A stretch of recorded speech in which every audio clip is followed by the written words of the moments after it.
करते हैं, ऐसे किया। मुझे नहीं पता था कैसे होता है जना वगैरह, कहते बाप ऐसे ही करते हैं। तो जब फिर मैंने मम्मा को बताया, फिर मम्मा ने मुझे बताया ये तो जना होता है। क्या ये बात आपके इल्म में नहीं थी कि ये करना गलत है? इल्म में थी, लेकिन वो कहते थे पापा इस तरह ही करते होते हैं। तो अगर किसी को बताया ना तो मैं देखना तुम लोगों का हाल क्या करता, मेरे साथ तो पूरी दुनिया है, तो तुम लोगों का किसने यकीन करना, और मैं फिर देखना तुम लोगों का हाल क्या करता। ये क़यामत से पहले ये क़यामत आ गई है कि घर में जो घर का मुहाफिज था उसी ने बच्चियों को लूट लिया। कितने बजे आप उठती थी सुबह? पहले 4 बजे उठते थे नमाज पढ़ के, तो फिर अच्छा, वो आपको रात को कितने बजे उठाता था और कितने बजे आपको रूम में बुलाता था? 3 बजे, 2 बजे, 12 बजे, जब मौका मिल जाए रात को ही उठाते थे। आप किसके साथ सोती थी वैसे? मामा के साथ। तो मामा को पता नहीं चलता था कि उठाने आया है वो? नहीं। आपने मामा को कभी इशारतन नहीं कहा कि मामा वो मुझे उठाने के लिए आया है, वो ज्यादती करेगा?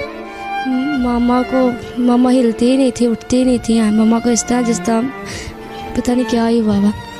मतलब ऐसा भी मुमकिन है कि वो नशा करवाता हो मामा को? जी, पहले तो मुझे छेड़ते थे, लेकिन 8 माह पहले उन्होंने मेरे साथ जना किया था, और 8 माह से लेकर अब तक 5 दफ़ा। रिश्ते में वो आपके क्या लगते थे? पापा। वो सुतेले बाप थे। क्या ये बात आपके इल्म में नहीं थी कि ये करना गलत है? इल्म में थी, लेकिन वो कहते थे पापा इस तरह ही करते होते हैं। इस तरह पहले शुरू में मुझे बुलाते थे, अगर तो मैं नहीं थी जाती होती तो भाइयों को गुस्सा वगैरह करना, मारते थे, और इशारा मेरी तरफ कि तेरी वजह से हो रहा है, तो मेरी बात नहीं ना मानती हैं। फिर मुझे मजबूरी उनकी बात माननी पड़ती थी, और कहते थे अगर किसी को बताया ना तो मैं देखना तुम लोगों का हाल क्या करता, मेरे साथ तो पूरी दुनिया है, तो तुम लोगों का किसने यकीन करना, और मैं फिर देखना तुम लोगों का हाल क्या करता। दोस्तों, बाप का फर्ज होता है कि वो हर मुसीबत से अपनी बेटी को बचा कर रखता है, लेकिन अगर वही बाप अपने शौक को पूरा करने के लिए अपनी बेटी की जिंदगी बर्बाद कर दे तो? ऐसा ही एक शर्मनाक मामला पाकिस्तान से सामने आया है, जहां एक बाप ने अपनी बेटी के साथ घिनौना काम किया है। दोस्तों, पहले वीडियो को पूरा देख लेते हैं, फिर बात करते हैं वीडियो के लास्ट में। आपके खामन थे वो, आपने क्यों नहीं देख के एक दरिंदा शख्स के साथ कैसे एक औरत शादी कर सकती है? वो दरिंदा नहीं था, वो देखने में बिल्कुल नेक, सबसे दुनिया में सबसे नेक आदमी था।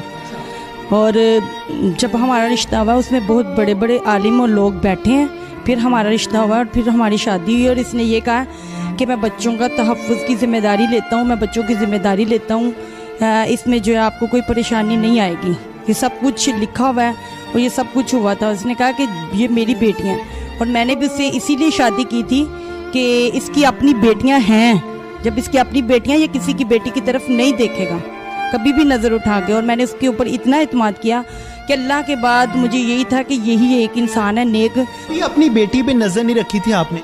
नहीं, मैंने, मुझे क्या इल्म है, जब 11 बजे हमने सो जाना है, हमें ये पता कि हमने 4 बजे उठ के नमाज़ पढ़नी है, बस। बेटी आपके साथ सोती थी? जी, ये बड़ी मेरे साथ सोती थी। जब आपको इस वाक़े का इल्म हुआ तो आपने क्या सोचा, क्या पहला कदम उठाया? जब मुझे पता चला है, मुझे तो उस वक्त पता चला है जब मरियम को इसने पकड़ा है मंगल वाले दिन, तो बड़ी बेटी रोती हुई आई है, क्लास जब पढ़ के आई है रोती हुई आई है, कहती है कि मामा मैंने इस घर में नहीं रहना। मैंने कहा क्या हो गया? बच्चों का कोई झगड़ा हो गया। मैं उस वक्त जब क्लास पढ़ के आए, 8 का टाइम था, मैंने कहा मैं नाश्ता बना लूँ फिर तुम्हारी बात सुनती हूँ, बच्चों को भूख लगी हुई थी, पढ़ के आए हैं। तो ये कमरे में चली गई और उससे बात करने लगी कि ये क्या है, कि पहले तुमने मुझे निशाना बनाया, मैं इसको बर्दाश्त नहीं करती, और तुमने कभी अपनी बेटियों के साथ भी ऐसा किया है? तो कहता चल चुप कर। तो ये बातें जो है मैं किचन में मुझे समझ आ रही थी।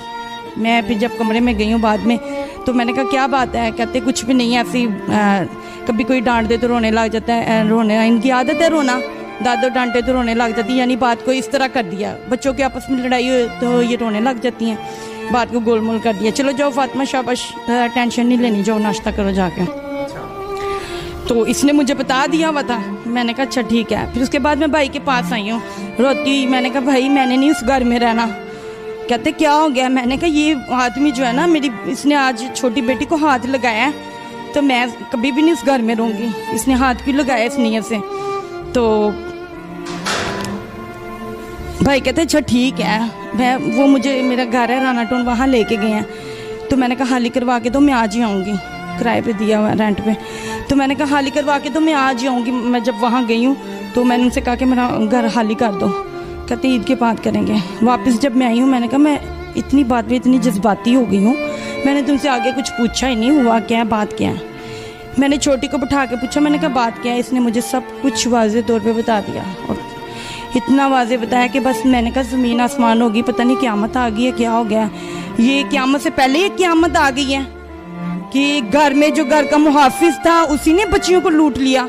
पढ़ी लिखी? जी, मैंने एम.ए. इस्लामियत किया, कुरान पाक पूरा तर्जमे से पढ़ा है, बुखारी शरीफ सब कुछ मैंने पढ़ा है अल्हम्दुलिल्लाह। कुरान ऐसे शख्स के लिए क्या हुक्म देता है? कुरान ऐसे शख्स के लिए कहता है कि उसको रजम कर दो, मार मार के जिंदा को मार दो। आपने ऐसा किया?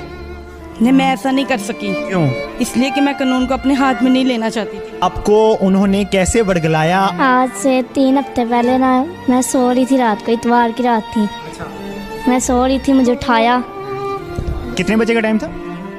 तकरीबन 12-1 बजे का टाइम था।